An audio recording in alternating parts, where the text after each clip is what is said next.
first thing I wanted to bring up was the situation with Jadon Sancho, this £5 million fee reported by a lot of media outlets earlier on in the week were talking anywhere between 10 to 18. It's turned out it's a lot lower, but there is a £5 million fee that Chelsea would have to pay to Manchester United to not buy him, to get themselves out of the obligation to pay the 25 million. Thoughts on that, Potsy? We'll start with a Chelsea perspective point of view. They obviously, paid a bit of his wages, paid a loan fee. There was a lot of fanfare from their supporters when he came in that he'll cook here, is exactly what Maresca needs, will show Man United.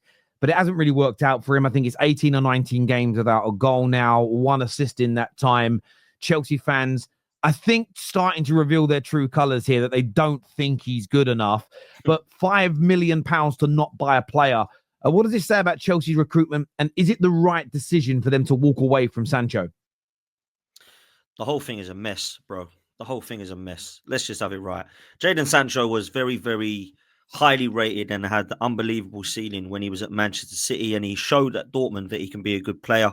Never really did it for country, but certainly when he was signed by Manchester United, I remember Manchester United fans all getting very excited and hyped up.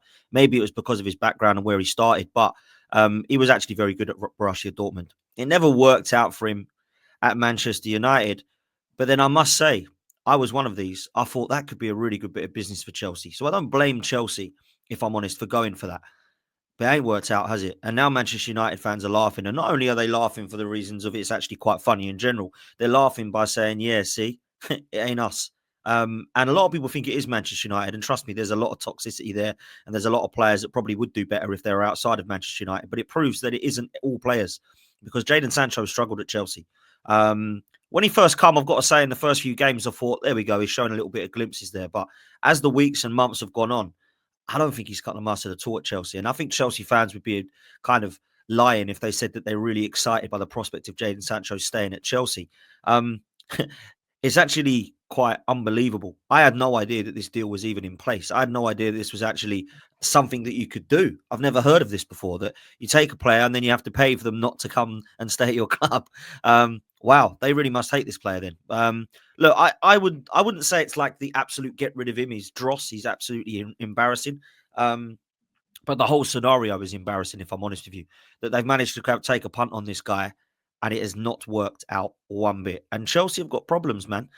People talk about Manchester United's issues.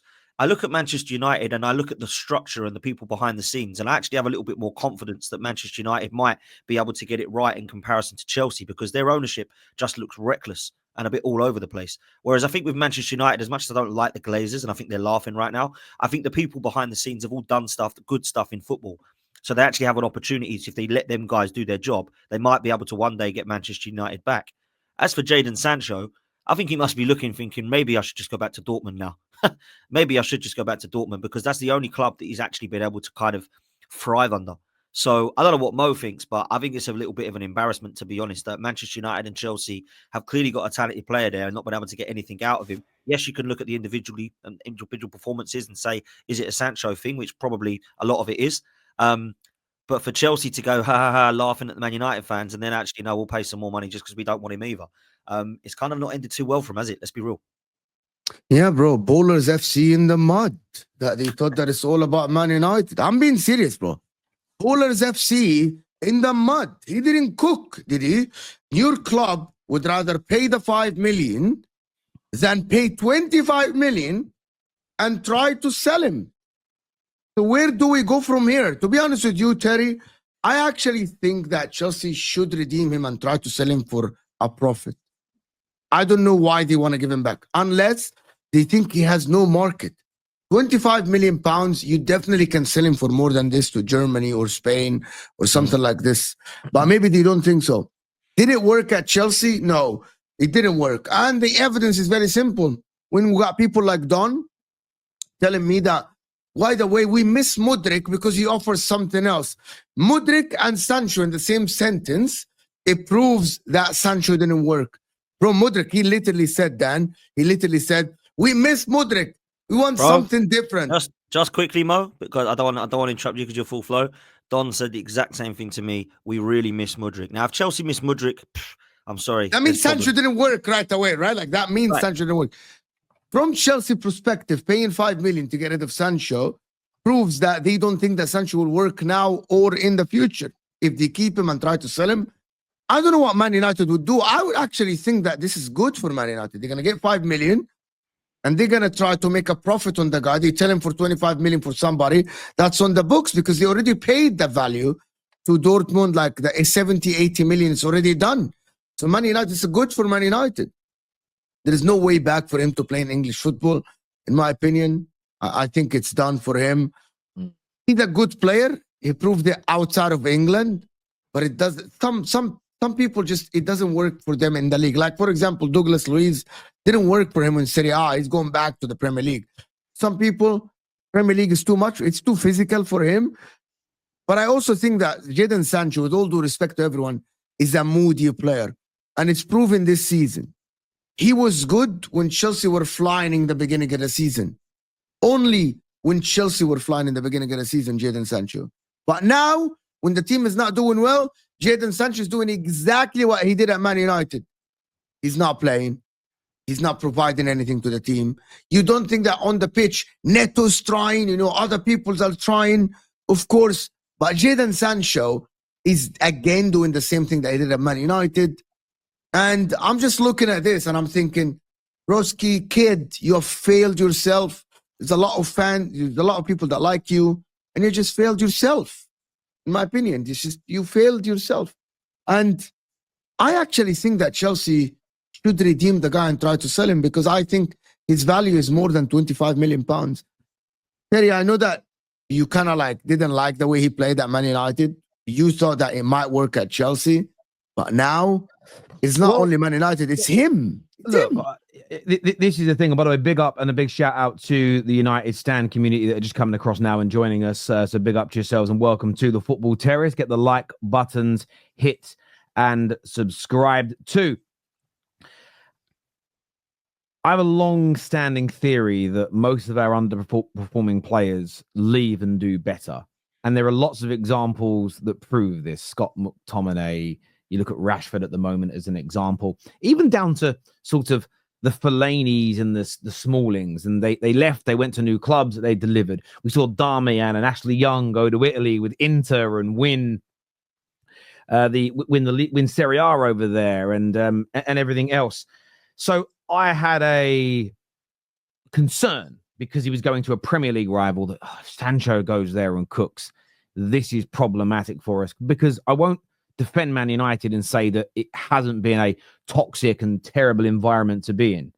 However, with Jadon Sancho, when I was watching Matisse as an example, and sometimes you do need to look at the honest and raw reactions of a fan base, like you mentioned, Don.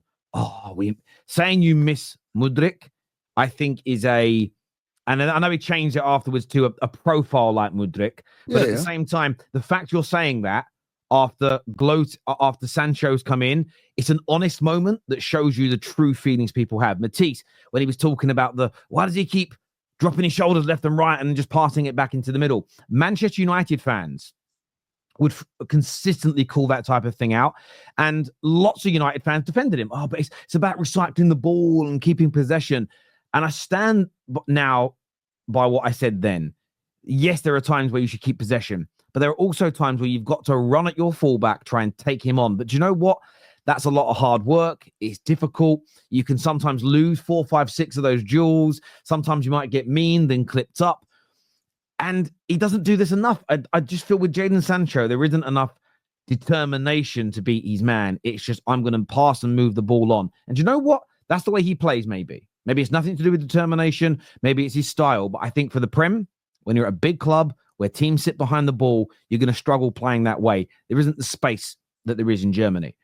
Now, what I will say is this. I think it's beautiful. I mean, a lot of people are trying to dunk on United over this. It's not really an obligation to buy if there's a buyout. Well, in most forms of business, there are obligations to buy or to purchase or to get work completed where there are penalty clauses if you don't meet it or if you want to buy out. So this isn't an abnormal thing. We learn new things about contracts all the time. I'll give you guys an example. When Arsenal paid for Pepe, and it was announced you were doing it in installments. Do you both remember the outrage of, they're broke, they're paying it off like a catalog, they're paying it on the yearly? And I remember doing streams before this news, and then afterwards for years, God, this is how most transfers are paid in installments. But it was only because it was revealed in that particular moment as installments, the world went crazy about it. For years, everyone spoke about net spend, net spend, net spend.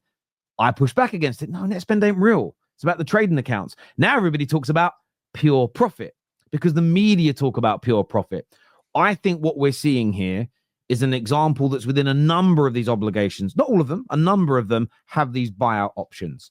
The only real painful thing for Man United is going to be some extra work for us to do now this summer if Chelsea act on this and pay it.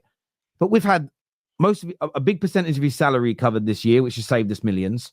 We've had a loan fee already and then 5 million quid. So let's just round it all up and say 10 million pound has been saved or generated in this last year from Chelsea to Man United. Thank you. Do I think we could raise 15 to 20 million pounds selling him to a German club? Potentially. So I don't think Man United are going to walk away from this financially in a terrible situation. In fact, him going abroad is probably better for us than him killing it at Chelsea and us getting 25 million pounds anyway. So there's an element of frustration I have. But for me, I think Chelsea fans, what I'm really seeing is a bit of the protests are happening because they're upset with the sporting directors in their recruitment. They dropped 50 odd million euros on João Felix after a fouled loan spell, just to loan him out 6 months later. You've got this Sancho deal. You've got the money that was wasted on the Koulibalys and the Sterlings in the early stages of Clear Lake. You've got the 77 million on Mihajlo Mudryk, who failed to perform, who's now banned, as an example. You've got a number of signings that have worked, like Caicedo and Enzo from a Chelsea fan perspective. Cucurella's turning it around. But we saw in January, we all thought, all of us, and most Chelsea fans included, Chelsea are the one club you could probably rely on. They're in this early stage of a title race. Will they go and get the Osimhens? Will they go and get that world-class goalkeeper? No. They've doubled down and backed Robert Sanchez. They've dropped 70 million on more kids they're going to develop. I understand why Chelsea fans are frustrated today. You've done a deal where you're going to end up paying for a player. Yes, it's low, that you don't want. You're then going to have to go out and spend even more money on top. And it's likely not to even be an experienced player, which is what we all know Chelsea need right now. So, look, I think from a Chelsea perspective, this is another poor signing. Yes, the financial penalty isn't as high, but I'm starting more week in, week out now to understand these protests a lot more, lads. I really am starting to look at these protests, and I really, really do see that there's some problems there. There really is.